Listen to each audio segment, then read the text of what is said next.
www.jessicaon.com.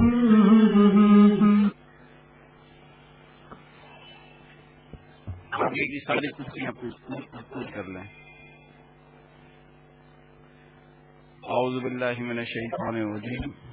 بسم اللہ الرحمن الرحیم. حضرات و خواتین، آپ کے علم میں ہے کہ القرآن کورسز نیٹ ورک پاکستان کے بڑے اہتمام جہاں القرآن کورسز سینٹر میں ہر ماہ کے دوسرے اتوار کو درس قرآن و حدیث کا انعقاد کیا جاتا ہے. موضوعات ہمیشہ جو فکری نوعیت کے ہوتے ہیں اور جلیل علماء اکرام کی سرپرستی میں یہ سلسلہ جاری و ساری ہے. آج جماعتی الاول کی 6 تاریخ ہے اور 10 کا ٹائم ہے اور 11:30 بجے کا وقت ہے. ہم اپنے آج کے پروگرام کا آغاز کر رہے ہیں. آج کے ہمارے درس قرآن و حدیث کا موضوع ہے وراثت کی تقسیم کا شرعی طریقہ کار، اور یہ اس موضوع کی پہلی نشست ہوگی. ان پوائنٹس کو مولانا محمد اسلم شیخو پوری صاحب دامت برکاتہم ڈسکس کریں گے. وہ کچھ اس طریقے سے ہیں. نمبر 1، تقسیم میراث کی اہمیت. نمبر 2، وراثت کی تقسیم میں ہونے والی کوتاہیاں. نمبر 3، کیا بیٹیوں کو دیا جانے والا جہیز وراثت کے قائم مقام ہو سکتا ہے. نمبر 4، کیا اولاد کو عقد کیا جا سکتا ہے. نمبر 5، کیا مال حرام میں بھی قانونی وراثت جاری ہوتا ہے. نمبر 6، کیا بہنوں کے معاف کرنے سے وراثت معاف ہو جاتی ہے. نمبر 7، کیا اپنے وارث کے لیے وصیت کی جا سکتی ہے. یہ کچھ پوائنٹس ہیں. اس کے علاوہ پورے موضوع کا انشاءاللہ تعالی جامع انداز میں حضرت مولانا احاطہ فرمائیں گے. میں حضرت سے گزارش کروں گا کہ درس قرآن و حدیث کا آغاز فرمائیں. الحمد للہ وحدہ والصلاة والسلام على من لا نبی بعدہ. اما بعد فاعوذ باللہ من الشیطان الرجیم. بسم اللہ الرحمن الرحیم. للرجال نصیب مما ترک الوالدان والاقربون وللنساء نصیب مما ترک الوالدان والاقربون مما قل منه او کثر نصیبا مفروضا. صدق اللہ العظیم. میرے بزرگوں اور دوستوں، ماؤں بہنوں اور بیٹیوں، جیسے کہ آپ کو بتایا گیا، آج کی نشست میں ہم کتاب و سنت کی روشنی میں وراثت کی تقسیم کا جائزہ لیں گے.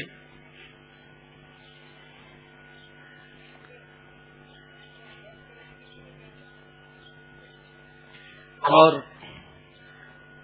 اس موضوع پر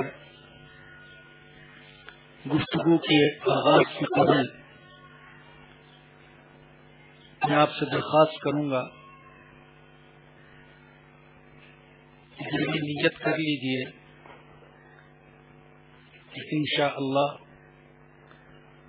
ہم وراثت کی تقسیم میں اللہ اور اس کے رسول صلی اللہ علیہ وسلم کے ارشادات اور احکامات کو اہمیت دیں گے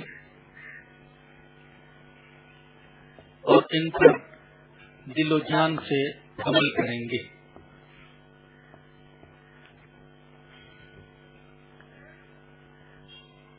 اس لیے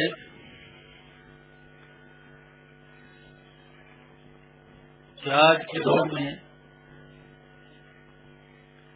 ایسے لوگ بہت کم ہیں جو وراثت کی تقسیم میں قرآن کریم اور احادیث نبویہ کی تعلیمات کو سامنے رکھتے ہوں.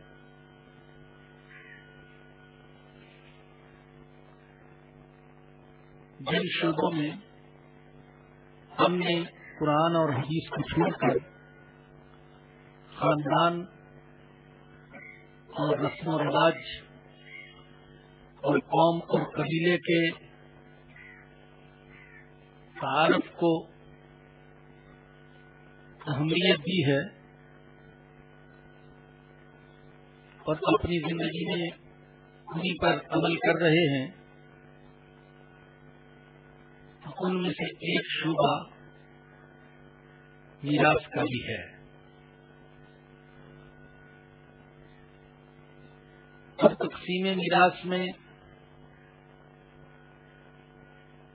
گڑبڑ اور کمزوری یہ صرف اس طبقے میں نہیں پائی جاتی جو بظاہر دین سے دور ہے، بلکہ وہ حضرات جو اپنی شکل و صورت کی وجہ سے اور عبادات کی پابندی کی وجہ سے دیندار کہلاتے ہیں، ان میں بھی ایسے لوگ بہت کم ہیں جو تقسیم میراث میں اللہ اور اس کے نبی کے احکامات کو بنا کر تسلیم کریں اور اپنے مفادات اور اپنی خواہشات کو کچل کر اس مٹے ہوئے فریضے کو زندہ کریں۔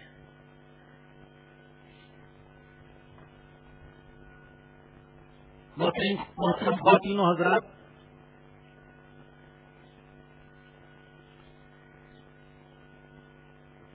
اس دنیا میں رہنے والے انسانوں میں بے شمار اختلافات پائے جاتے ہیں، حتیٰ کہ اللہ کی ذات کے بارے میں اختلاف، نبوت رسالت کے بارے میں اختلاف، آخرت کے بارے میں اختلاف، فرشتوں کے بارے میں اختلاف، بہت سارے اختلافات ہیں، لیکن ایک چیز ایسی ہے جس پر ہر ملک، ہر قوم اور ہر مذہب والے لوگ متفق ہیں، اور وہ یہ کہ انسان اس دنیا میں ہمیشہ رہنے کے لیے نہیں آیا۔ جو آیا ہے وہ جانے کے لیے آیا ہے۔ کوئی جاندار چیز ایسی نہیں جو موت کا مزہ چکھے بغیر رہ سکے، جیسے کہ اللہ نے فرمایا کل نفس ذائقۃ الموت۔ جب کسی کا انتقال ہوتا ہے تو وہ اپنے پیچھے کچھ نہ کچھ چھوڑ کر جاتا ہے، کوئی مکان، کوئی پلاٹ، کوئی زیور، کوئی گاڑی، کوئی برتن، کوئی دکان، کوئی فیکٹری، کوئی کارخانہ، اور کچھ نہیں تو تن کا لباس۔ انسان جو کچھ چھوڑ کر جاتا ہے اسے ترکہ بھی کہا جاتا ہے، اس کو میراث بھی کہا جاتا ہے۔ اور ترکے اور میراث کی تقسیم کے بارے میں ہر مذہب اور ملت نے کچھ ہدایات دی ہیں۔ میری معلومات کی حد تک کوئی ایسا مذہب نہیں ہے جس میں مرنے والے کی میراث کے بٹوارے کا طریقہ بھی بتایا گیا ہو، لیکن اسلام کا جو نظام تقسیم میراث ہے یہ اپنی بعض خصوصیات کی وجہ سے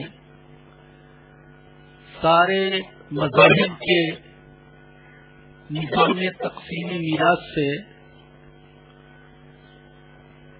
ممتاز ہے۔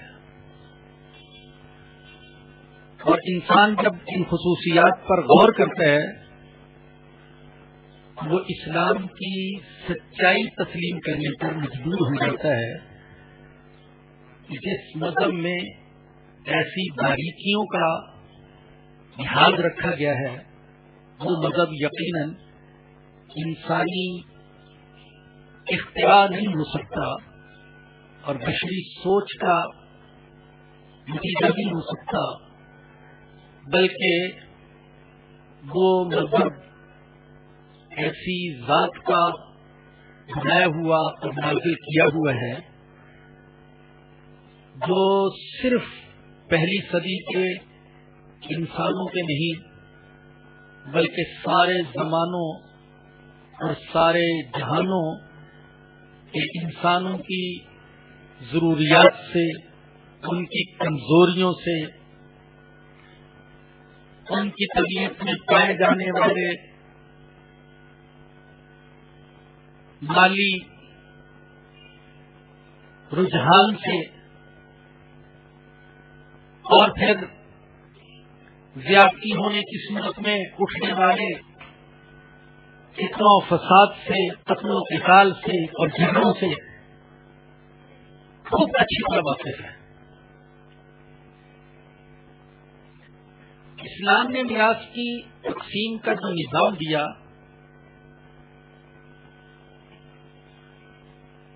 اس کی 5 بڑی خصوصیات ہیں۔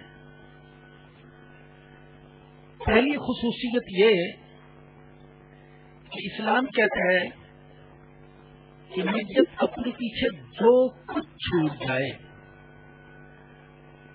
اسے حقداروں میں تقسیم کیا جائے گا،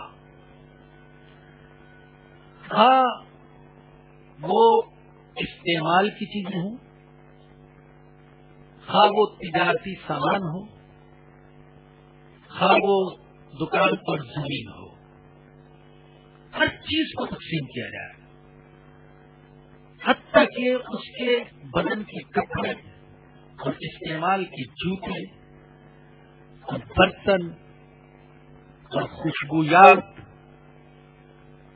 یہ چھوٹی چھوٹی چیزیں جن کی طرف عام طور پر نظر نہیں آتی، اسلام کا حکم یہ ہے کہ یہ سب کچھ وارثوں میں اللہ کے بتائے ہوئے طریقے کے مطابق تقسیم کیا جائے گا۔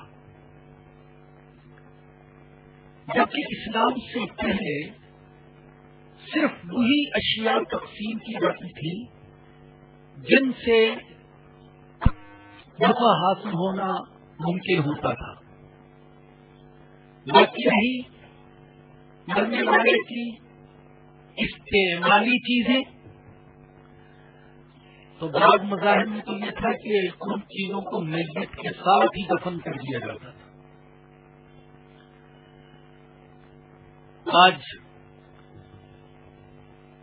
جو مصر کے فرما رواؤں کی حنوط شدہ لاشیں احراموں میں دریافت ہو رہی ہیں تو وہ لاشیں بڑے بڑے صندوقوں میں، اور ان صندوقوں میں لکھا گیا کہ ان کے استعمال کی چیزیں بھی ان کے ساتھ ہی رکھی گئی ہیں۔ تو بعض مذاہب میں تو یہ تھا کہ مرنے والے کی استعمالی چیزیں اس کے ساتھ ہی قبر میں، صندوق میں، تابوت میں دفن کر دی جاتی تھی۔ بعض ان چیزوں کو جلا دیتے تھے۔ میرا اپنا واپس خیال یہ ہے کہ اس میں شاید تقدس کا پہلو ہو کہ اتنی بڑی شخصیت کے استعمال میں جو چیزیں رہی اب ان چیزوں کو کسی ناقص اور کمزور آدمی کو استعمال نہیں کرنا چاہیے، یا خود ان کی غیرت یہ گوارا نہیں کرتی ہوگی۔ جیسا کہ میں سنتا ہوں اللہ یہ کہاں تک حقیقت ہے کہ بعض مسلمان شہزادے ایسے ہیں کہ جو گاڑیاں استعمال کر لیتے ہیں تو ان کی کوشش ہوتی ہے کہ ان گاڑیوں کو کوئی دوسرا استعمال نہ کر سکے، چاہے وہ کھڑی کھڑی کباڑ ہی بن جائے. اور خواتین کے بارے میں تو یہ ایک عام معمول بن گیا. خود بڑے بڑے مسلمانوں کے اندر، دینداروں کے اندر بھی، کہ جو خاتون کسی بڑے کے نکاح میں رہے، اگرچہ اس کا جوانی میں انتقال ہو جائے تو پھر اس کی شادی کسی اور سے نہیں کرتے ہیں. بیوہ کے نکاح کو بہت معیوب سمجھا جاتا ہے، بالخصوص جب کہ وہ کسی بڑی شخصیت کے نکاح میں رہی. مجھے تعجب ہوتا ہے کہ عام بزرگوں کو بھی معاذ اللہ پیغمبر کا مقام دے دیا گیا. جیسے پیغمبر کی جو بیوائیں تھیں ان کے ساتھ نکاح کرنا امت کے لیے جائز نہیں تھا، اور جائز نہ ہونے کی وجہ یہ تھی کہ وہ امت کی روحانی مائیں تھی، اور ساری امت ان کے روحانی بیٹے، تو روحانی بیٹوں کے لیے اپنی روحانی ماؤں کے ساتھ نکاح کرنا جائز نہیں تھا. لیکن ہمارے ہاں عام بزرگوں کے لیے بھی یہ چیز بنائی گئی کہ جو خاتون ان کی نکاح میں رہی ہو، اگر اس کا انتقال ہو جائے تو پھر کسی دوسرے کی نکاح میں نہیں دیتے. تو یہ ایک ذاتی قسم کا تجزیہ ہے، اور خیال ہے کہ ہو سکتا ہے کہ اس میں تقدس کا کوئی پہلو ہو، جس کی وجہ سے وہ مرنے والے کی استعمالی چیزوں کو تقسیم نہیں کرتے تھے، جلا دیتے تھے. اور تیسری چیز جو تھی، تیسرا طریقہ وہ یہ تھا کہ مرنے والے کی استعمالی اشیاء ہتھیارے تھے، جس کا دور چل جاتا، جس کے ہاتھ میں جو آ گیا وہ لے گا. جیسے کہا گیا کہ یہ جزمی میں ہے یا تو دستی میں ہے محرومی، جو بڑھ کر اٹھا لے ہاتھ میں مینا اسی کا ہے. اور اس کو بدل کر زیادہ تفصیل کے ساتھ یہ بھی کہہ سکتے ہیں جو بڑھ کر اٹھا لے ہاتھ میں کپڑے اسی کے ہیں، جو بڑھ کر اٹھا لے ہاتھ میں گھڑی اسی کی ہے، جو بڑھ کر اٹھا لے ہاتھ میں موبائل اسی کا ہے، جو بڑھ کر اٹھا لے ہاتھ میں فرنیچر اسی کا ہے. بلکہ ہم تو ایسے پیٹو اور ایسے لالچی بن گئے کہ جو بڑھ کر اٹھا لے ہاتھ میں مکان اسی کا ہے، جو بڑھ کر اٹھا لے ہاتھ میں گاڑی اسی کی ہے، جو بڑھ کر اٹھا لے ہاتھ میں جائیداد اسی کی ہے. ایسا ہو رہا ہے. جو زور آور بھائی ہیں وہ قبضہ جما لیتے ہیں، اور کمزور بیچارہ محروم رہتا ہے. ہماری مسجد میں ایک نمازی ہے، وہ بیچارہ 2-3 ڈیوٹیاں کرتا ہے، اور جہاں بیچارے کو جگہ ملتی وہاں رات گزار دیتا ہے، اس لیے کہ کرایہ کا مکان لینے کی طاقت نہیں ہے. کبھی مسجد میں سو جاتا ہے، کبھی اس کو چوکیدار کے طور پر کی اپنی ڈیوٹی میں صلاح دیتا ہے تو وہاں سو جاتے ہیں. اور اس نے چند دن پہلے مجھے بتایا کہ میری جائیداد پر میرے حقیقی بھائی نے قبضہ کیا ہوا ہے، اور وہ اپنے علاقے کا سردار ہے، اور اس کے پاس کئی گاڑیاں ہیں. ایک بھائی کا حال یہ ہے، اور دوسرا بھائی اس طریقے سے کسم و کرسی کی زندگی گزار رہا ہے. تو پہلی خصوصیت اسلام کے نظامی تقسیم میراث کی وہ یہ ہے کہ مرنے والے نے جو چھوڑا ہر چیز کو تقسیم کیا جائے.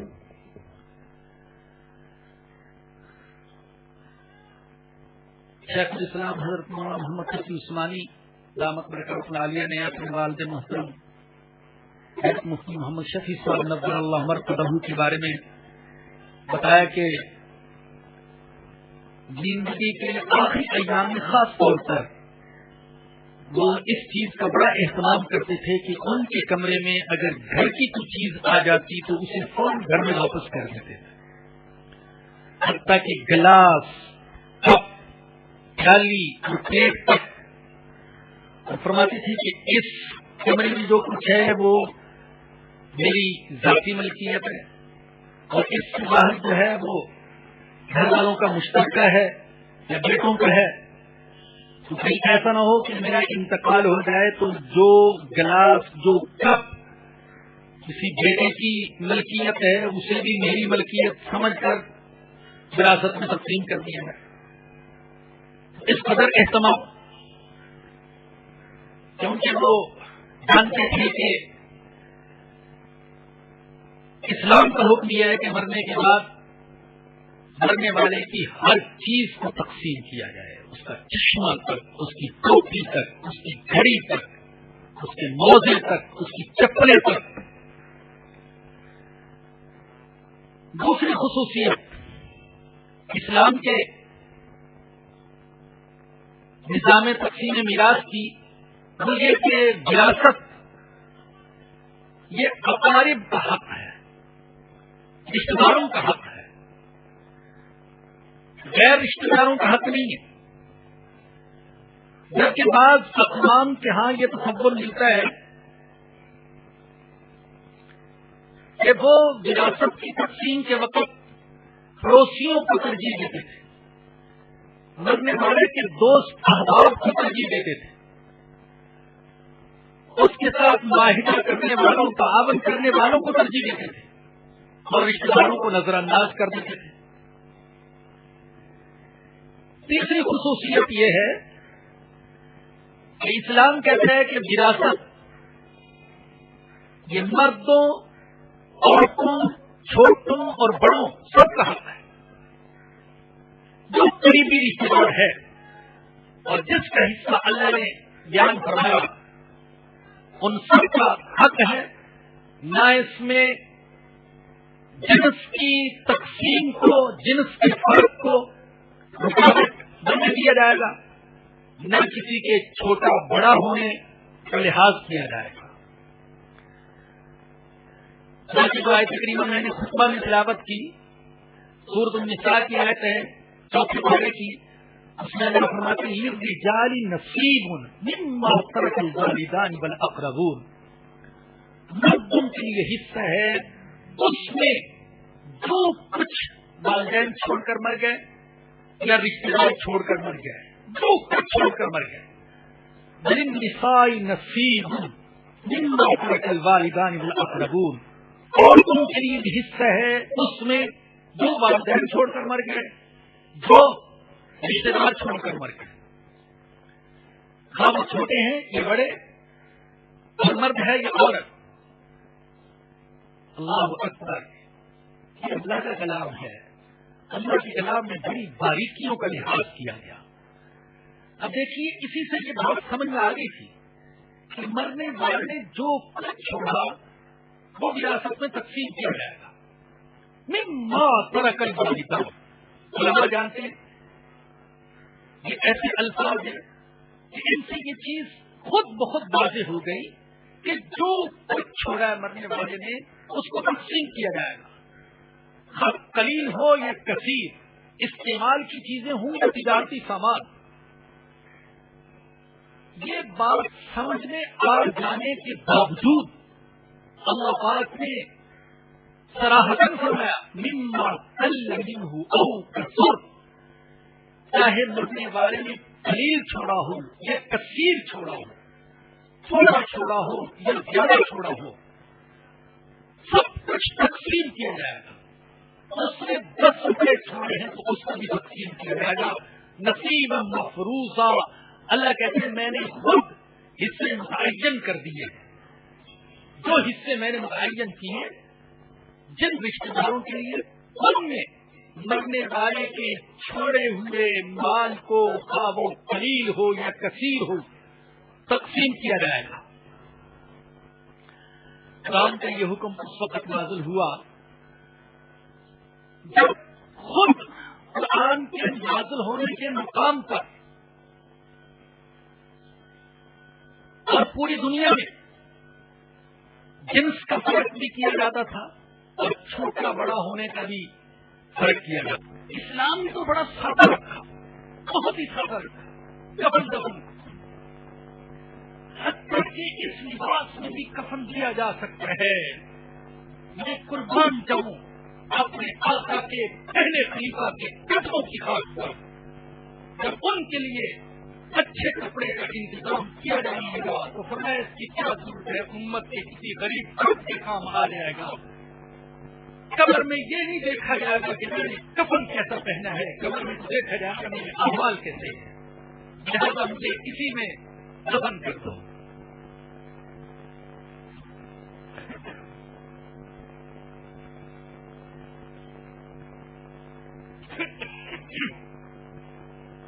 اسلام نے ممکن بنایا سادہ کفن دفن. مرد کے لیے اظہار ہے, لفافہ ہے, کرتا ہے. عورت کے لیے دو چیزیں اور ہیں, سینہ بند ہے, اوڑھنی ہے. اور سن لیجیے عجیب مسئلہ, سن لیجیے. خواہوں نے مطالبہ کیا کہ کفن اور مختصر کرو تاکہ ہمارا قرض ادا ہو سکے, تو اس قرض میں بھی اس سامان میں بھی تخفیف کرنا مجاز ہے. پرانے کپڑے میں کفن دے سکتے ہیں, اسی لباس میں کفن دے سکتے ہیں, ایک دو کپڑوں میں کفن دے سکتے ہیں. یہ 5 کپڑے یا 3 کپڑے ہونا یہ کوئی فرض اور واجب نہیں ہے. آپ اندازہ کیجیے کہ قرض کی ادائیگی کتنی اہمیت رکھتی ہے. ان کے مطالبے پر کفن کا جو ضروری لباس ہے اس میں کمی کی جا سکتی ہے. ہم کفن کے سامان میں تو کیا کمی کریں گے, ہم اپنی گھڑی ہوئی صدقوں میں بھی رسموں میں بھی کمی کرنے کے لیے تیار نہیں ہوتے. قرض خواہوں کا قرض ملے یا نہ ملے, لیکن 40واں ایسا زوردار ہونا چاہیے کہ پورے علاقے کو پتہ چل جائے کہ کتنے بڑے جاگیردار کی ماں فوت ہوئی ہے.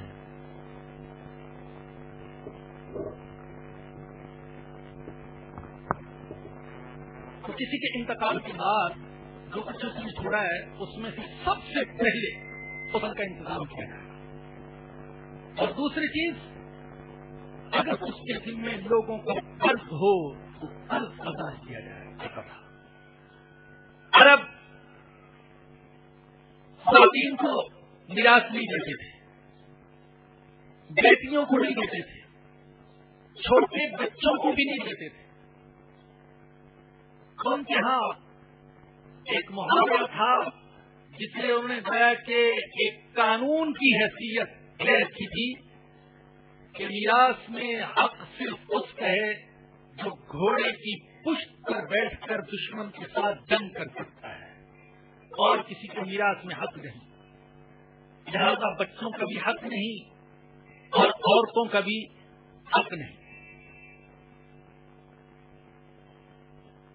حدیث میں ایک واقعہ بیان کیا گیا, حضرت اوس بن ثابت رضی اللہ تعالی عنہ, ان کا انتقال ہو گیا.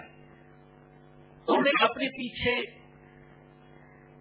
2 بیٹیاں اور ایک نابالغ بیٹا اور بیوی چھوڑی. یہ کل 4 افراد انہوں نے اپنے پیچھے چھوڑے. عرب کے چلے ہوئے طریقے کے مطابق ہے کہ اوس بن ثابت رضی اللہ عنہ کے انتقال کے بعد ان کے چچازاد بھائیوں نے ان کی ساری میراث پر قبضہ کر لیا. اس بیچاری بیوہ نے انہیں پیشکش کی کہ یہ ظلم نہ کرو, اگر میراث ہتھیانا ہی چاہتے ہو تو کم از کم یہ جو تمہاری چچازاد بہنیں ہیں ان کے ساتھ نکاح ہی کر لو. میں ان کا بوجھ کہاں اٹھاؤں گی, کیسے اٹھاؤں گی؟ اور رشتہ کرنے کے لیے بھی تیار نہیں ہوئے. اور اکثر ایسا ہوتا تھا کہ یتیم بچیاں رہ جاتی, ان کے کزن، ان کے چچیزاد ان کی جائیداد پر تو قبضہ کرا لیتے، لیکن خود بعض وجوہ سے ان کے ساتھ رشتہ کرنے کے لیے تیار نہیں ہوتے. اس لیے اللہ نے اس سے پہلی آیت جو ہے، اس سے پہلی آیات سورہ نساء کی ابتدائی آیات، ان میں اللہ نے فرمایا کہ ان خفتم اللہ تقسطوا فی اليتامى فانكحوا ما طاب لكم من النساء، اگر تمہیں اندیشہ ہو کہ تم یتیم بچیوں کے ساتھ انصاف نہیں کر سکو گے تو پھر ان کے ساتھ نکاح نہ کرو، دوسری عورتوں سے نکاح کر لو، ان کے ساتھ نکاح نہ کرو. جب ان کی کوئی شنائی نہ ہوئی، جائیداد میں سے بھی حصہ کرنے کے لیے وہ تیار نہ ہوئے اور بچیوں کے ساتھ رشتہ کرنے کے لیے بھی تیار نہ ہوئے، تو نبی اکرم صلی اللہ علیہ وسلم کی خدمت میں حاضر ہوئی اور اپنی مظلومیت کی داستان حضور کے سامنے بیان کی. حضور نے فرمایا اللہ کے حکم کا انتظار کرو. چنانچہ اللہ پاک نے آسمان سے یہ حکم قرار کیا للرجال نصیب مما ترک الوالدان والاقربون، وللنساء نصیب مما ترک الوالدان والاقربون مما قل منه او کثر. تو یہ تیسری خصوصیت ہے اسلام کے نظام کی کہ وراثت میں مردوں اور عورتوں، بچوں اور بڑوں سب کا حق ہے.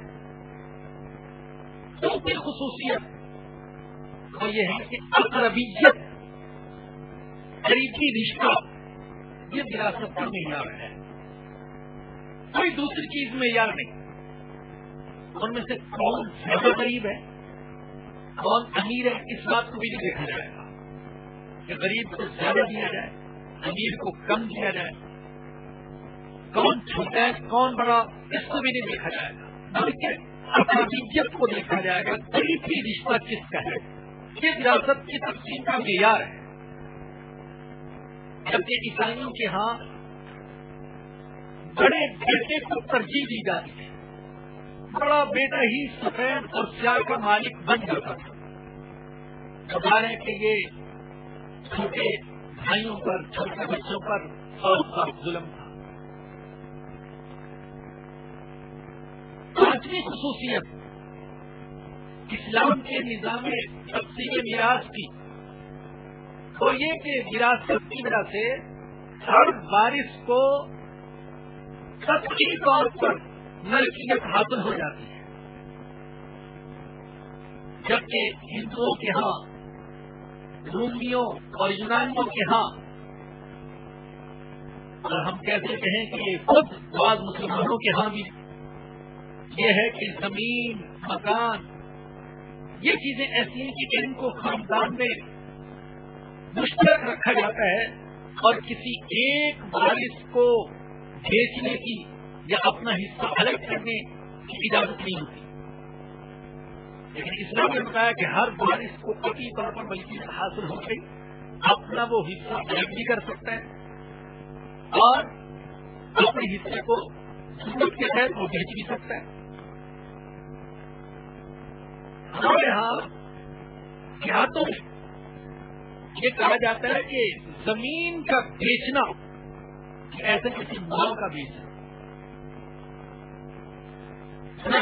وارثوں میں سے کسی وارث کو اپنے حصہ بیچنے کی ضرورت نہیں ہوتی، کیونکہ ذہنوں میں یہ بتا دیا گیا کہ دھرتی، یہ زمین، یہ ماں ہے، اس کو بیچنا ماں کو بیچنا ہے. سود کھا لیں گے، سودی قرضے لے لیں گے، اپنی زندگی کو اجیرن بنا لیں گے، حج فرض ہونے کے بعد باوجود کبھی حج نہیں کریں گے.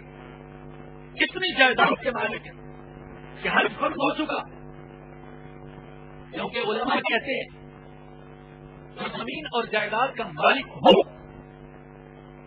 اور اسے بیچ کر حج کے اخراجات حاصل ہو سکتے ہوں، اس پر حج فرض ہے. آپ بھی جانتے ہوں کہ اور میں ایسے بڑے بڑے جاگیرداروں کو جانتا ہوں جن کی زمین لاکھوں کی نہیں کروڑوں کی اربوں کی ہے، اگر کوئی وارث بیچنے کی جرت نہیں کرتا اور بیچ کر حج نہیں کرتا، ڈالتے رہتے.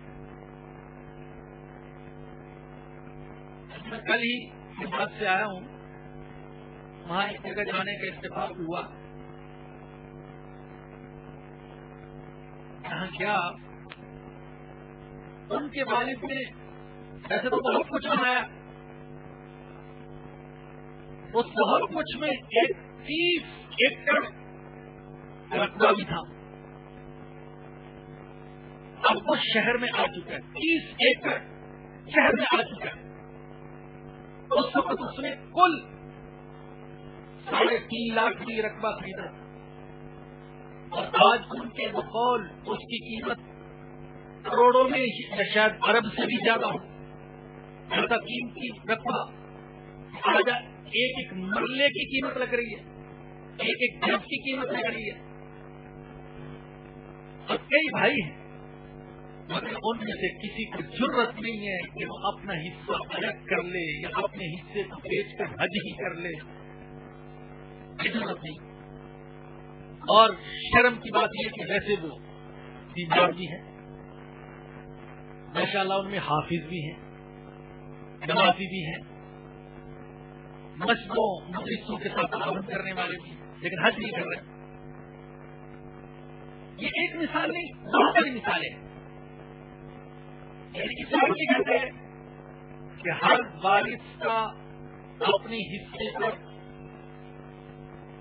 قبضہ ہوگا، ہر وارث اپنے حصے کا قطعی طور پر مالک ہوگا اور اسے اختیار ہوگا، چاہے اسے بیچے چاہے الگ کر کے تقسیم کرے.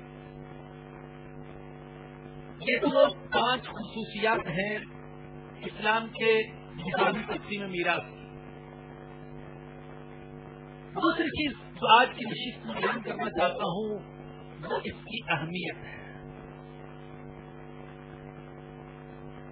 اہمیت کا اندازہ آپ ایک تو اس بات سے لگا سکتے ہیں کہ وراثت کا تعلق حقوق العباد سے ہے، اور اسلام کا مطالعہ رکھنے والا ہر شخص یہ جانتا ہے کہ اسلام میں حقوق اللہ سے کہیں زیادہ حقوق العباد کو اہمیت دی گئی ہے. یہ حقوق اللہ میں نماز روزہ میں کچھ کمی رہ جائے، ممکن ہے اللہ پاک اس بندے کو اس کی کسی دوسری نیکی کی وجہ سے معاف فرما دے، لیکن اگر حقوق العباد میں نہیں کی ہے تو اس وقت تک معاف نہیں کیا جائے گا جب تک کہ خود صاحب حق معاف نہ کرے. کہ اللہ پاک اپنے فضل و کرم سے اس کو کچھ دے دلا کر راضی نہ کر کے اس وقت تک معاف نہیں کیا جائے گا.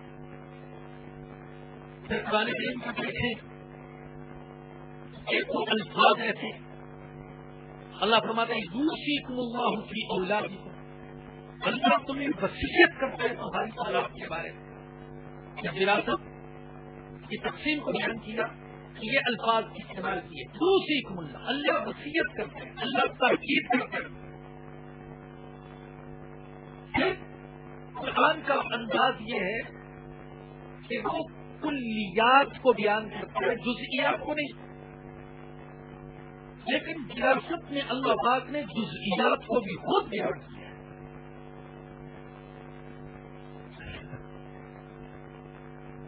قرآن کے بعد سرور عالم صلی اللہ علیہ وسلم کے ارشادات کو دیکھیں تو آپ نے علم میراث سیکھنے کی بڑی تاکید فرمائی. یہ جان لیجیے کہ علم میراث کو علم الفرائض بھی کہا جاتا ہے. اکرم صلی اللہ علیہ وسلم نے فرمایا علم الفرائض وعلموہ الناس، فرائض کا علم، وراثت کا علم سیکھو اور دوسروں کو سکھاؤ، اس لیے کہ یہ آدھا علم ہے، نصف علم. کیونکہ اس سے پہلے، موت سے پہلے جو کچھ تھا اس کا زندگی سے تعلق، اور اب جو کچھ ہے میراث اس کا موت کے بعد سے تعلق. کہ مومن کی زندگی کے 2 حصے ہیں، ایک کا تعلق ایک حصہ اس کی زندگی کا ہے اور ایک حصہ مرنے کی موت کا ہے، تو نصف علم اعلیٰ علم قرار دیا جاتا ہے اور فرمایا کہ وہ اول شیء ینفع، سب سے پہلے جس علم کو دیا جائے گا میری امت میں وہ علاج کا علم ہوگا۔ وہ اول شیء ینفع من امتی، اور یہ پہلی چیز ہے جس سے میری امت کو محروم کر دیا جائے گا۔ علم سے بھی محروم ہو سکتی ہے امت، یہ تو سیدھا سا بنانا ہے، اور عمل سے بھی محروم ہو سکتی ہے امت، جیسا کہ ہم اپنی آنکھوں سے دیکھ رہے ہیں۔ حضرت عبداللہ بن مسعود رضی اللہ عنہ سے روایت ہے کہ رسول اللہ صلی اللہ علیہ وسلم نے فرمایا تعلموا القرآن وعلموہ الناس، قرآن سیکھو، لوگوں کو سکھاؤ، اور فرائض اور میراث کا علم حاصل کرو اور لوگوں کو بھی سکھاؤ، اور علم سیکھو اور لوگوں کو بھی سکھاؤ۔ میں اس لیے کہ میں تو جلد ہی دنیا سے اٹھا لیا جاؤں گا اور علم اٹھ جائے گا اور کتنے ظاہر ہوں گے جہاں تک کہ یہ صورت ہوگی کہ دو شخص وراثت کے بارے میں اختلاف کریں گے، لیکن انہیں کوئی ایسا نہیں ملے گا جو ان کے درمیان فیصلہ کر سکے۔ تیسری چیز آج کی نشست میں بیان کرنا چاہتا ہوں وہ یہ کہ اگر کسی کا انتقال ہو جائے اس کے ترکے اور میراث کے ساتھ کیا کیا جائے گا، کون سا حق پہلے ادا کیا جائے گا، کون سا حق بعد میں ادا کیا جائے گا۔ جان لیجیے کہ جب کسی کا انتقال ہو اس نے جو کچھ چھوڑا ہے سب سے پہلے اس کے چھوڑے ہوئے مال سے تجہیز اور تقسیم کا انتظام کیا جائے گا اور اس میں سادگی کو محفوظ رکھا جائے گا، تکلفات نہیں، اسراف اور فضول خرچ نہیں۔ اللہ کا شکر ادا کیجیے کہ ابھی تک ہمارے لیے سادگی پر عمل کرنا ممکن ہے، مگر بعض ممالک میں مردے کو دفن کرنا یہ اتنا بڑا معاملہ ہے کہ کتنا ہی خرچہ ہو جاتا ہے جیسے کتنا شادی پر خرچ ہوتا ہے۔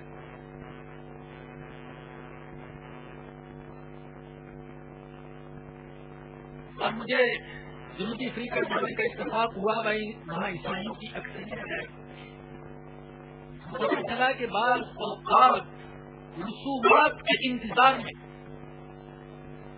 کئی دن انتظار کیا جاتا ہے، انتظامات کا انتظار کیا جاتا ہے، پیسے کے رسول کا انتظار کیا جاتا ہے کہ وہ سب وسائل جمع ہو جائیں تو ہم مردے کو دفن کر سکیں۔ سوچی پیسے تک لیے جاتے ہیں مردے کو دفن کرنے کے لیے۔ ہمارے لیے سادگی پر عمل کرنا اس ملک میں ممکن ہے، لیکن ہم نے کچھ اور چیزیں اپنے ساتھ ملائی اور ان کو بھی تجہیز و تقسیم کا حصہ بنائی۔ جب مردہ قبول کیا جاتا ہے اسی وقت سے اور حریص اور لالچی لوگ وصول کرنا شروع کر دیتے۔ میں اپنی برادری کا نام لیتے ہیں، مجھے اچھا نہیں لگتا، لیکن بہت سے مولویوں کا پیشہ ہے اور ایسا لگتا ہے کہ وہ تو بڈھوں کی موت کی دعا کرتے ہیں، اللہ جلدی رخصت ہو جائے، خاص طور پر کوئی مالدار بڈھا ہو تو دعائیں کرتے ہیں جلدی رخصت ہو جائے تاکہ میری بھی دال روٹی کا انتظام ہو۔ ہم نے دیکھا کہ وہ کسی دوسرے کو غسل نہیں دینے دیتے، تمہیں حق نہیں ہے، تم نہیں جانتے کیسے غسل دیا جائے۔ مقصد کیا ہے؟ وارثوں سے کچھ نہ کچھ بٹورنا، ہتھیانا، کھانا۔ منا یہ نہیں کہ اس کے دل میں مرنے والے کی بڑی محبت ہے یا اس کو کاری ثواب سمجھ کر وہ کر رہا ہوں۔ حالانکہ ہر مسلمان کو مردے کو غسل دینے کا طریقہ سیکھنا چاہیے، اور ایسے لوگ ہونے چاہیے جو اللہ کی رضا کے لیے اپنے آپ کو پیش کریں، بالخصوص خواتین، اس لیے کہ مردوں کو غسل دینے والے تو بہت مل جاتے ہیں، خواتین کو غسل دینے والی خواتین بہت کم ملتی.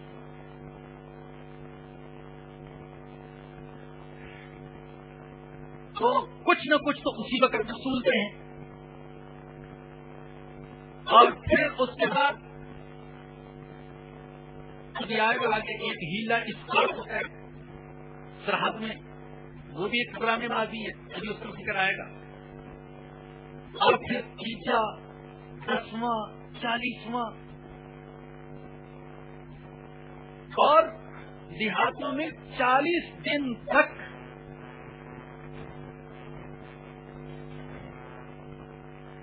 مولوی صاحب کے گھر میں لوازمات کے ساتھ کھانا بھیجنا ضروری سمجھا جاتا ہے. جس کا 40 دن کا کھانے کا انتظام ہو جائے لوازمات کے ساتھ، کسی مرنے کی دعا، کسی کی مرنے کی دعا نہیں کرے گا تو کیا کرے گا؟ قرض معاف نہیں ہوتا. صحابی حال کی خدمت میں اللہ کے نبی جہاد میں حصہ لینا چاہتا ہوں، اگر مجھے اللہ پاک شہادت کا عطا فرما دے تو کیا ملے گا؟ اور فرماتے ہیں سارے گناہ معاف ہو جائیں.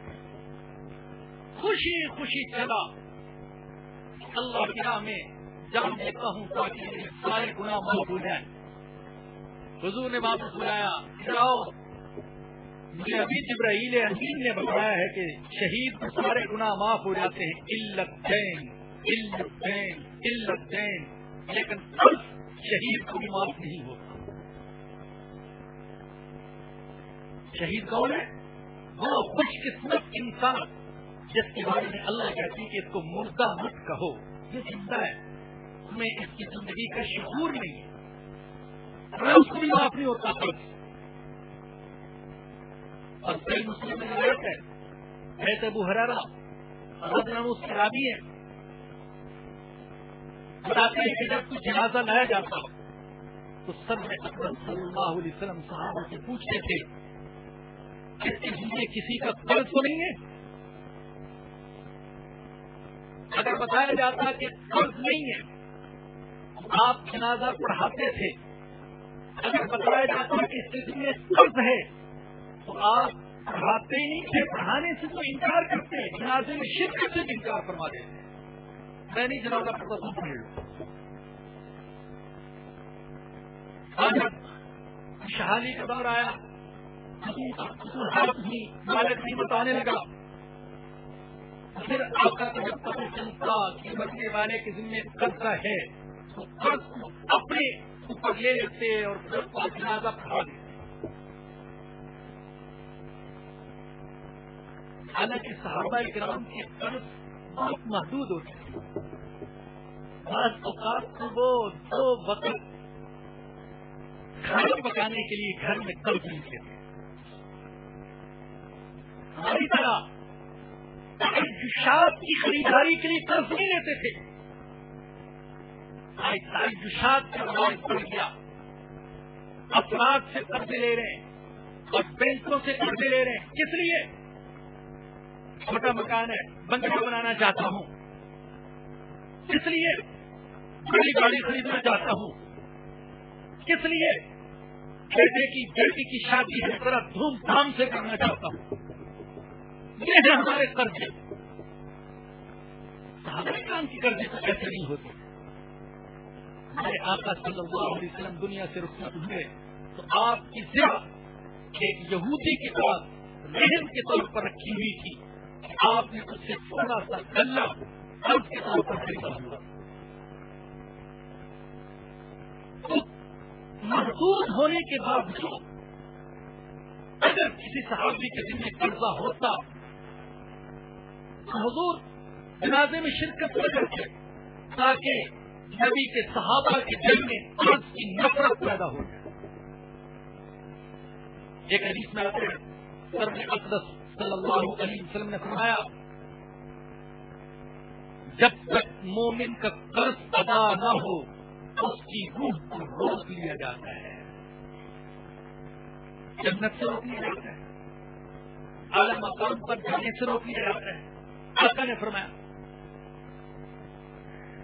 ایک صحابی نے سنا تو عرض کیا یا رسول اللہ میرے بھائی کا انتقال ہو گیا ہے، اس سے چھوٹے چھوٹے بچے بھی ہیں اور اس کے ذمہ قرض بھی ہے، میں کیا کروں؟ ان چھوٹے بچوں پر خرچ کروں یا اس کے ذمہ جو قرض تھا اس کو ادا کروں؟ آقا نے فرمایا تیرا بھائی قرض کی وجہ سے قید میں ہے، قرض ادا کرو تاکہ اس کو رہائی مل سکے۔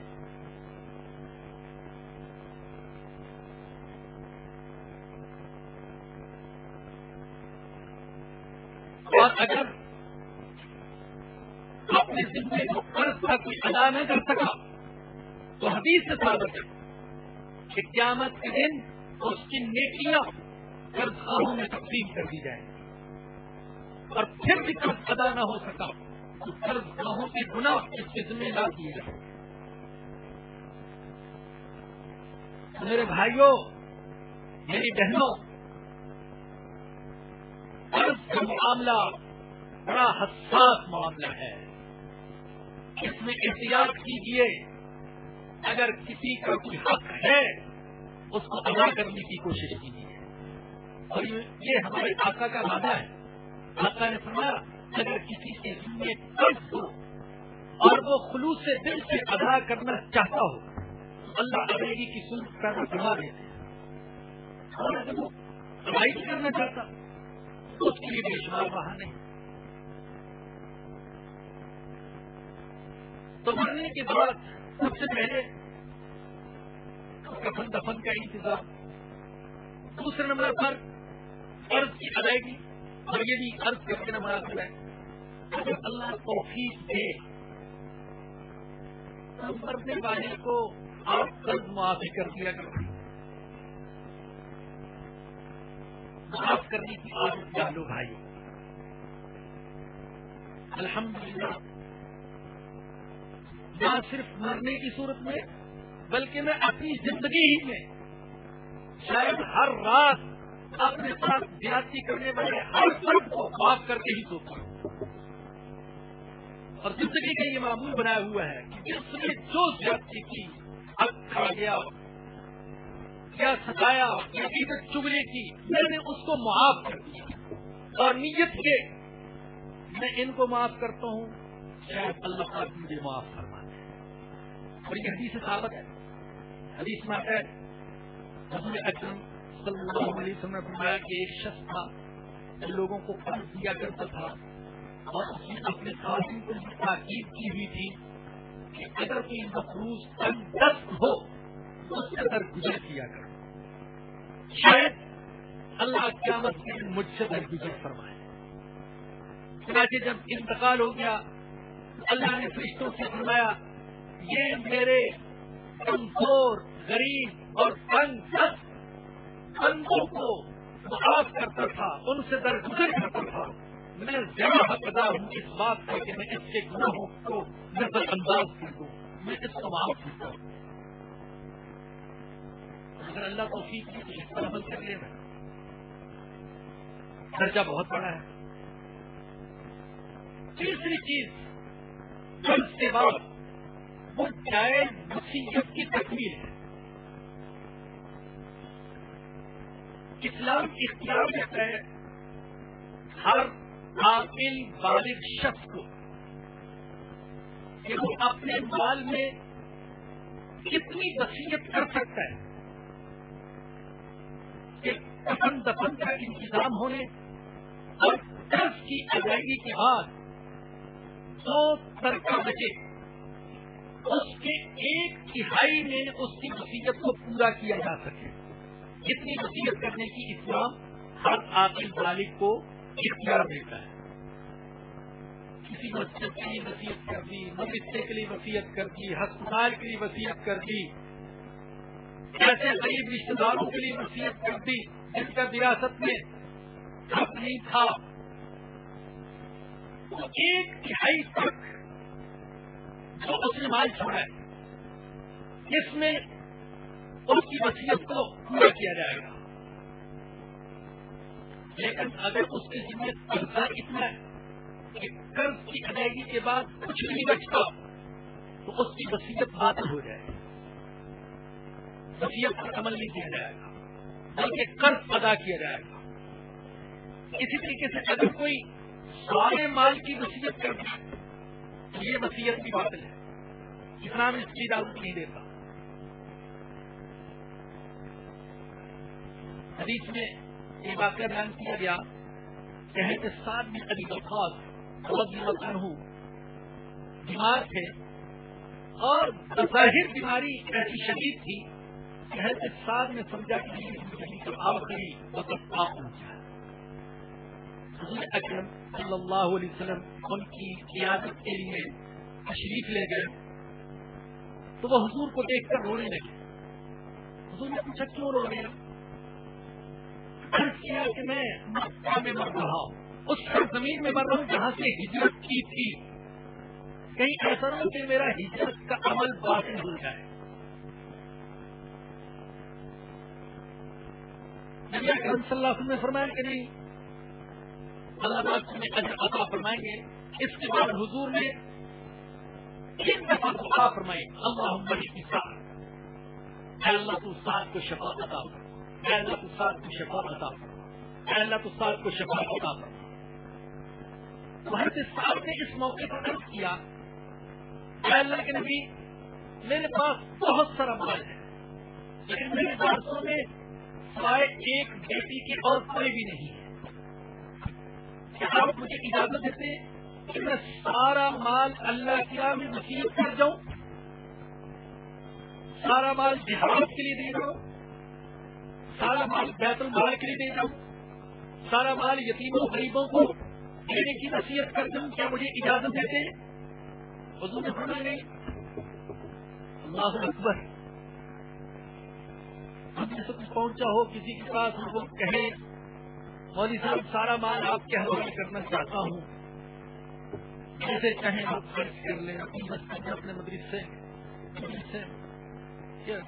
ممکن ہے ہمارے جیسا کوئی کمزور کہہ دے جتنا زیادہ دو گے اتنے زیادہ اجر و ثواب ملے گا. لیکن آپ نے فرمایا نہیں, سارے مال کی وصیت کی اجازت نہیں دیتا. اور نے عرض کیا 2/3 کی اجازت دیتے ہیں؟ فرمایا نہیں. عرض کیا آدھے کی؟ میں آدھے کی بھی اجازت نہیں. عرض کیا 1/3 کی اجازت دیتے ہیں؟ تو آقا نے فرمایا 1/3 کی اجازت دیتا ہوں, لیکن ساتھ یہ بھی فرما دیا ثلث کثیر, 1/3 کی زیادہ ہے, 1/3 کی زیادہ ہے. لیکن امت کو یہ سبق دیا کہ وصیت کرو تو 1/3 سے کم.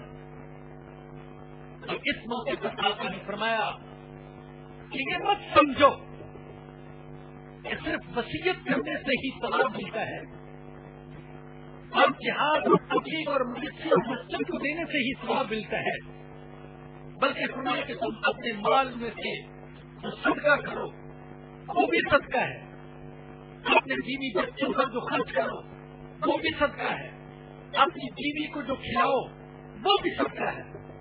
اور فرمایا کہ تم اپنے اہل و عیال کو اچھے حال میں چھوڑ جاؤ, یہ بہتر ہے اس سے تم ان کو ایسا کنگلا بنا کر چھوڑ جاؤ کہ کل لوگوں کے سامنے بھیک مانگتے تھے. توکل کا مفہوم یہ سمجھتے ہیں کہ توکل کا مطلب یہ ہے کہ مال و دولت سے بالکل کنارہ کشی ہو اور کہتے میں نے اللہ کے توکل پر اولاد کو چھوڑا. تو آقا کے اس زبان سے سبق سیکھے, حقیقت کو سمجھے. آقا نے سمجھا کہ اپنے اہل و عیال کو بہتر حالت میں چھوڑو.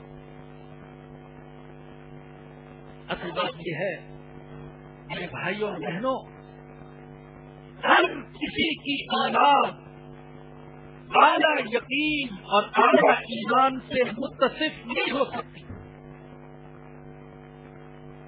اور ہر والد بھی اور ہر ماں بھی اعلیٰ یقین اور اعلیٰ ایمان سے متصف نہیں ہو سکتے. اپنے وہ اللہ پر توکل کرے، لیکن کہیں ایسا نہ ہو کہ کل وہ حرام راستہ اختیار کرے، وہ چوریاں کرنے لگے، وہ بھیک مانگنے لگے، وہ زکات صدقے سے گزارا کرنے لگے۔ اگر انہیں یہ ہے کہ ان کو وہ اچھی حالت میں چھوڑ کر جائے، وہ 1/3 سے زیادہ وصیت کرنے کی اجازت نہیں۔ وارث کے لیے وصیت کرنا یہ بھی باطل ہے، جیسا کہ اشتہار میں یہ سوال بھی اٹھایا گیا کیا وارث کے لیے وصیت جائز ہے؟ یاد رکھیں کہ وارث کے لیے وصیت ہے، وارث کو بس وہی ملے گا جو اس کا قرآن نے حصہ بیان کر دیا۔ ہاں، اپنی زندگی میں اگر اس کو کوئی ہدیہ تحفہ دینا چاہتا تو دے سکتا تھا۔ اسی طریقے سے خدا کے کام میں خرچ کرنے کی وصیت یہ بھی باطل ہے۔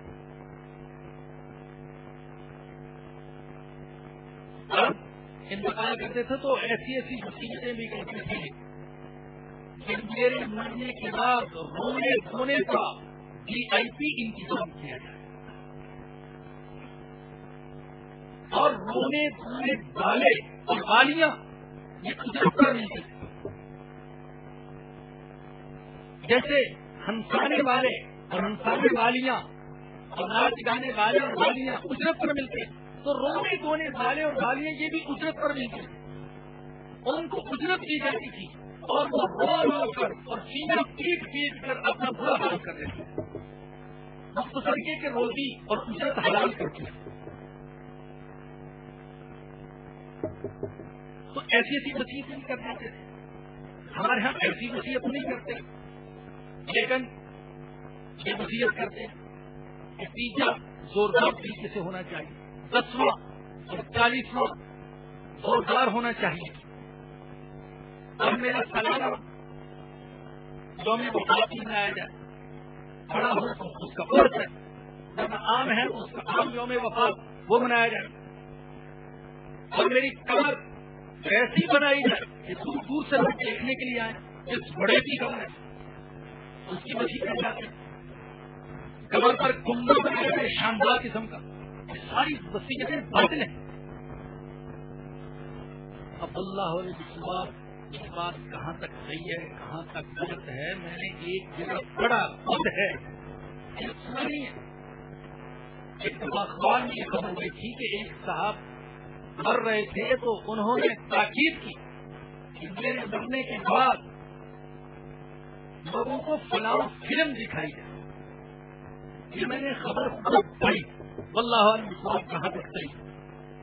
اس قسم کی نجائز وصیتیں ان پر عمل نہیں کیا جائے گا، بلکہ مرنے والے کو وصیت کرنی چاہیے اس بات کی کہ میرے ذمے جو قرض ہے وہ ادا کیا جائے۔ یہ قرض تو چیز ایسی ہے کہ اگر وہ وصیت نہ بھی کی جائے تو پہلے قرض ہی ادا کیا جائے گا کفن کی بات۔ اسی طریقے سے اگر اس نے سال ہر سال کی زکات نہ دی ہو تو وصیت کرے میری زکات ادا کی جائے۔ اگر اس کے ذمے روزے ہیں زیادہ ہوں یا کم تو وصیت کرے کہ ان روزوں کا فدیہ دیا جائے۔ اگر اس نے فرض ہونے کے باوجود حج نہیں کیا تو وصیت کرے کہ حج بدل کروایا جائے، اور اگر اس کے ذمے قضا نمازیں تو وصیت کرے کہ ان نمازوں کا فدیہ دیا جائے۔ اگر یہ قرآن اور حدیث سے فدیہ ثابت ہے وہ تو صرف روزوں کا ہے، لیکن نمازوں کے فدیوں کے بارے میں علماء نے لکھا ہے کہ اگر کوئی فدیہ دے دے تو ہم اللہ کی رحمت سے امید رکھتے ہیں کہ اللہ قبول فرما دے اور اللہ اس کو معاف فرما دے، اور صرف ایک دن کی جو 5 نمازیں ہیں ان کا فدیہ بنتا 12 شیر گندم۔ فرمایا کسی نے 50-60 سال تک نماز کبھی پڑھی تو آپ اندازہ کیجئے کہ کتنا فدیہ اس کا بنے گا۔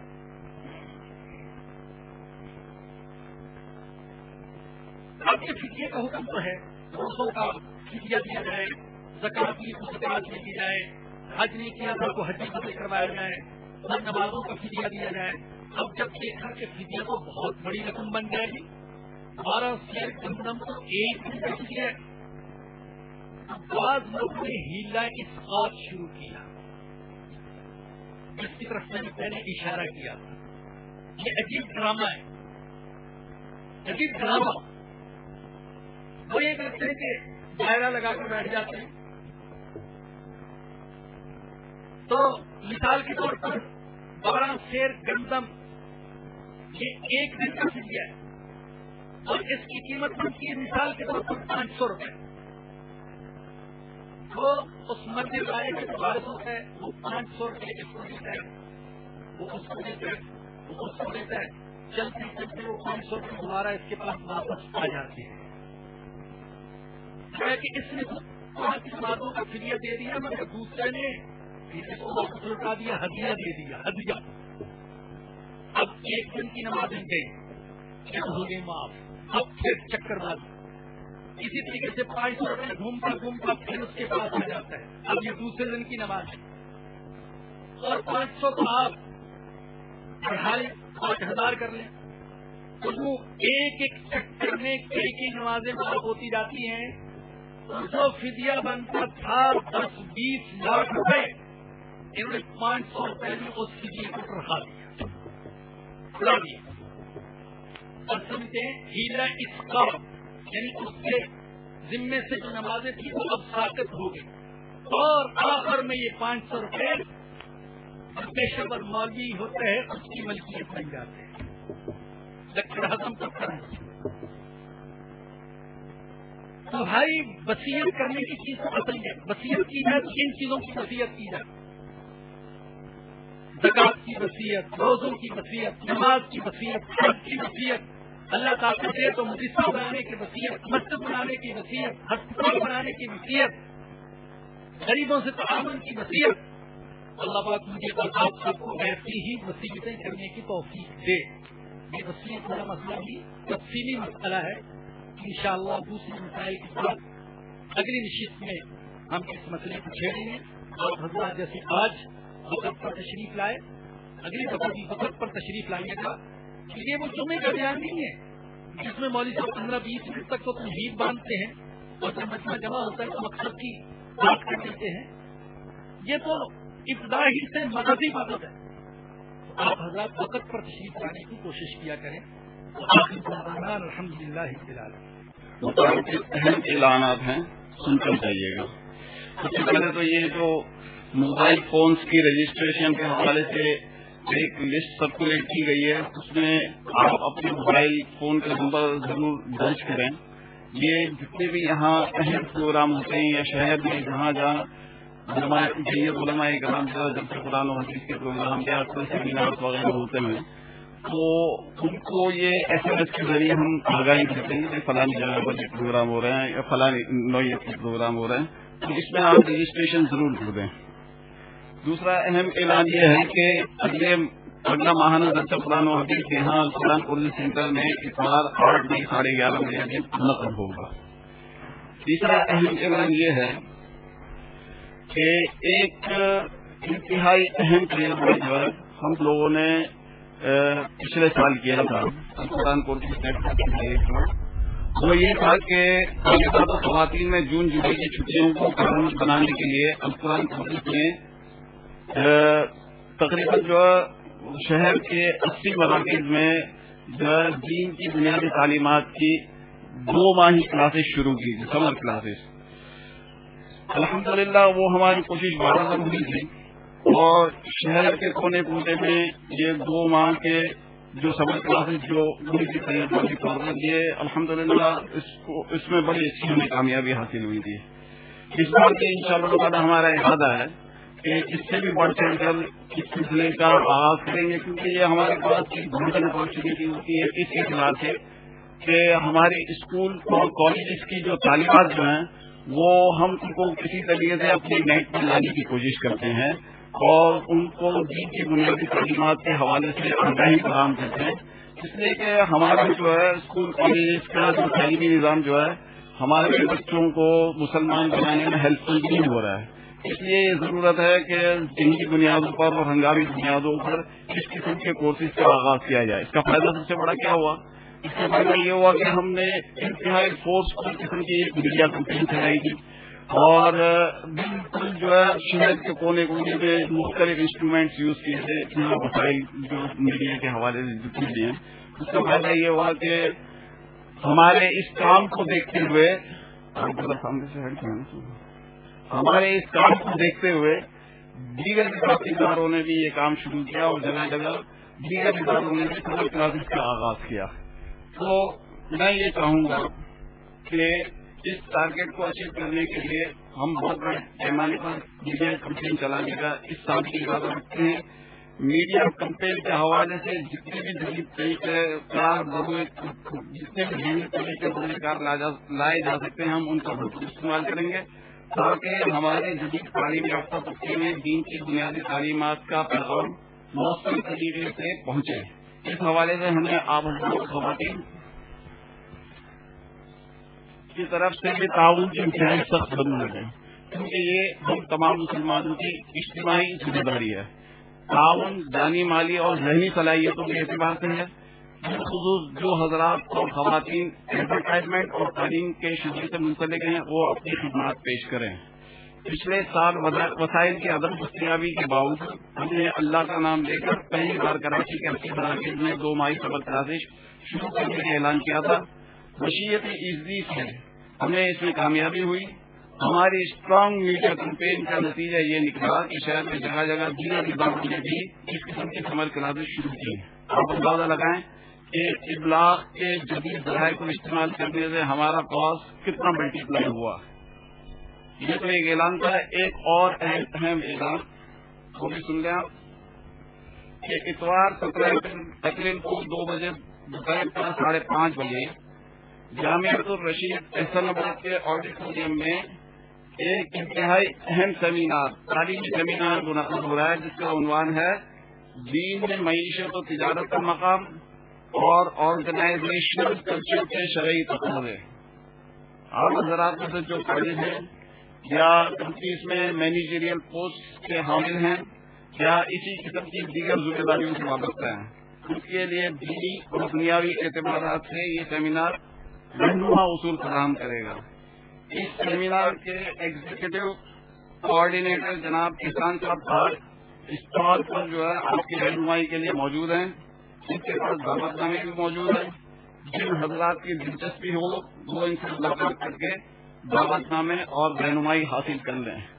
آج بہت بڑی تعداد بھی تاجروں کی نظر آ رہی ہے اور ایسے لوگوں کی نظر آ رہی ہیں جو مختلف ملٹی نیشنل کمپنیز میں جو ہے مختلف اہم پوسٹ پر یا ایجوکیشنل انسٹیٹیوشنس کے اندر اہم ذمہ داریوں پر فائز ہیں. لیکن ان تمام حضرات سے گزارش رہے گی کہ اس حوالے سے جو ہے اپنا کردار کریں. ایک اور اہم اعلان وہ یہ کہ 2006 میں یہاں درس قرآن و حدیث کا آغاز کیا گیا تھا. تو 2006 سے لے کر 2011 تک جتنے بھی دروس قرآن و حدیث کے منعقد ہوئے ہیں ان کو 5 سیریز میں جمع کر دیا گیا ہے. تقریباً 55 بیانات ہیں اور میجورٹی اس میں تقریباً جو ہے 48 سے لے کر 50 تک مولانا محمد اسلم شیخو پوری صاحب دامت برکاتہ ان کے ہی ہیں. اور سب سے بڑی خصوصیت اس کی یہ ہے کہ یہ سارے کے سارے فکری موضوعات پر ہیں. جہاں ہمارے محراب و ممبر خاموش ہیں اور جہاں ہمارے یہاں علماء اکرام جو ہے عمومی طور پر اس حوالے سے بیانات نہیں کرتے یا اس پر روشنی نہیں ڈالتے, ان تمام موضوعات کو ہم نے یہاں کور کیا ہے. اور ہم نے ایک مثال قائم کی ہے پورے ملک کے اندر کہ اس قسم کے بیانات اور اس قسم کے دروس جو ہے وہ جگہ جگہ منعقد کیے جائیں تاکہ ہماری ایلیٹ کلاس جو ہے اس کو ہم جو ہے اپنے لیے لا سکیں. تو ان فکری و اسلامی موضوعات کو ہم نے تقریباً 5 سیریز کے اندر جو ہے جمع کر دیا ہے. یہاں یہ 5 سیریز جو ہے اویلیبل ہے. اپنے دوست یاروں میں اپنے رشتے داروں میں گفٹ کے طور پر اس کو جو ہے انٹروڈیوس کروانے کی کوشش کریں.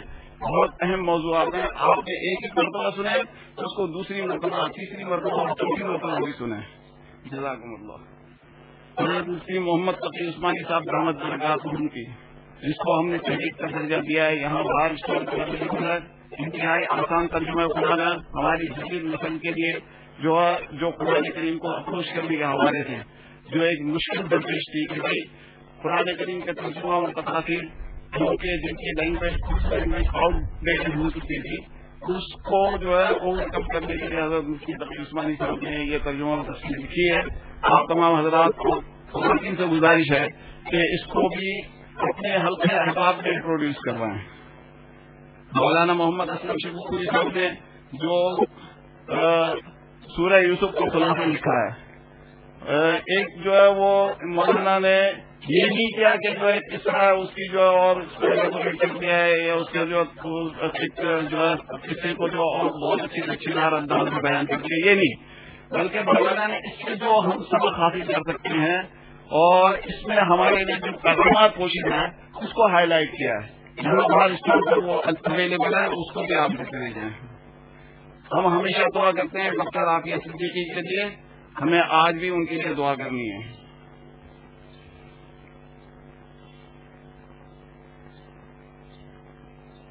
یہ انویٹیشن کارڈ جو جامعۃ الرشید کے جو سیمینار کا ہے یہ اس طریقے کا ہوگا یا باہر سے آپ دے دیجیے گا. میں مولانا سے درخواست کروں گا میں دعا فرمائیں.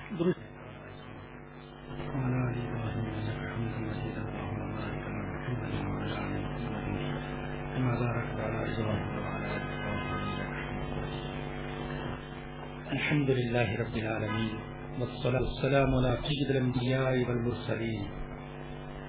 ربنا ظلمنا أنفسنا وإن لم تغفر لنا وترحمنا لنكونن من الخاسرين. یا رب معاف فرما دے ہماری صغیرہ کبیرہ خفیہ اعلانیہ سارے گناہوں کو معاف فرما دے. اے اللہ معاف فرما دے. ہم سے بہت گناہ ہوئے، نہیں ہونے چاہیے تھے. ہم نے اپنے اوپر بہت ظلم کیا، نہیں کرنا چاہیے تھا، مگر میرے اللہ ہمیں معاف فرما دے. اے اللہ تو معاف کرنے والا ہے، معاف کرنے کو پسند کرتا ہے، معاف کرنے کی ترغیب دیتا ہے. یا رب معاف کرنے والے سے خوش ہوتا ہے، تو ہمیں معاف فرما دے. یا رب معاف فرما دے. یا رب اگر تو نے ہمیں معاف نہ کیا تو ہم تباہ ہو جائیں گے. یا اللہ ہمیں تباہی سے بچا لے، دنیا اور آخرت کی تباہی سے بچا لے. یا رب معاف فرما دے. میرے اللہ ہمارے سارے گناہوں کو معاف فرما دے. یا اللہ دنیا میں بھی ہمارے گناہوں پر پردہ ڈال دے، آخرت میں بھی ہمارے گناہوں پر پردہ ڈال دینا. یا رب کرم فرما دے، رحم فرما دے، معاف فرما دے. یا اللہ جو بیمار ہیں ان کو شفا عطا فرما. یا اللہ جو دنیا سے جا چکے ان کی مغفرت فرما. یا اللہ ہم جس سے کس کے ذمہ قرض ہے اس کو قرض ادا کرنے کی توفیق عطا فرما. یا اللہ ریاست کو تیرے حکم کے مطابق، تیرے نبی کی تعلیمات کے مطابق تقسیم کرنے کی توفیق عطا فرما. اس مٹے ہوئے فریضے کو زندہ کرنے کی توفیق عطا فرما. یا رب العالمین، یا رحمت الرحمین، جو بے اولاد ہیں انہیں ایک اولاد عطا فرما. جو صاحب اولاد ہیں ان کی اولاد کو نیک بناؤ. جن گھروں میں لڑائی جھگڑے ہیں وہاں محبت اور پیار کی فضا پیدا فرما. جو والدین اپنی نوجوان اولاد کے رشتوں کے سلسلے میں پریشان ہیں ان کی پریشانی کو دور فرما. عافیہ صدیقی اور اس جیسی دوسری بہنیں اور بھائی جو غیروں اور اپنوں کی قید ستم میں ہیں، کہ اللہ ان کو باعزت آزادی اور رہائی نصیب فرما.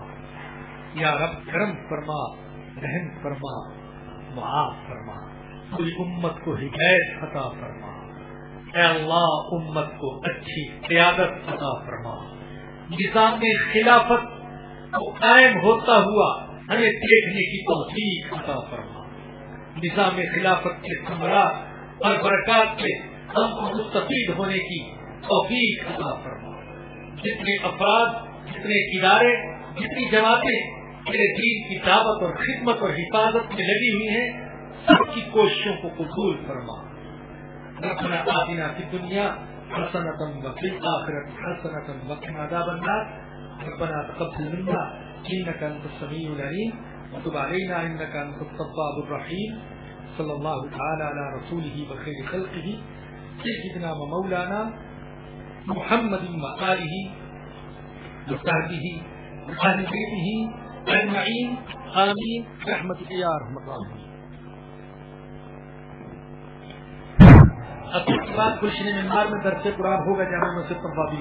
جی جی یہ اگلے ماہ کا درس قرآن ہوگا 10 تاریخ کو انشاءاللہ. یہ وراثت کی تقسیم کے شریف طریقہ کار کی دوسری نشست ہوگی انشاءاللہ تعالیٰ. زیادہ سے زیادہ حضرات کوشش کریں اپنے دیگر احباب کی بات چلا کر جو دیگر لوگوں کو بھی لانے کی. اور 8 تاریخ کو ہوگا.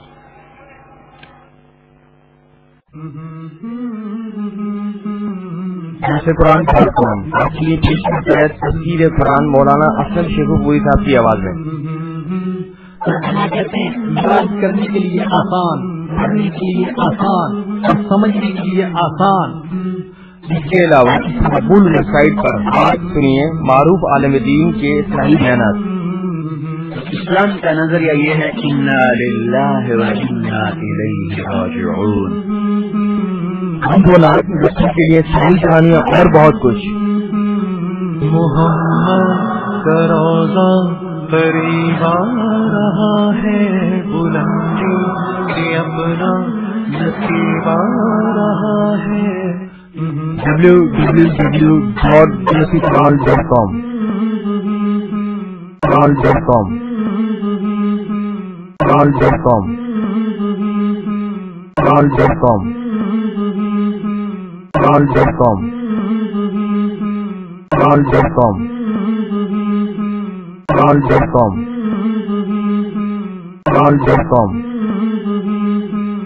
all.com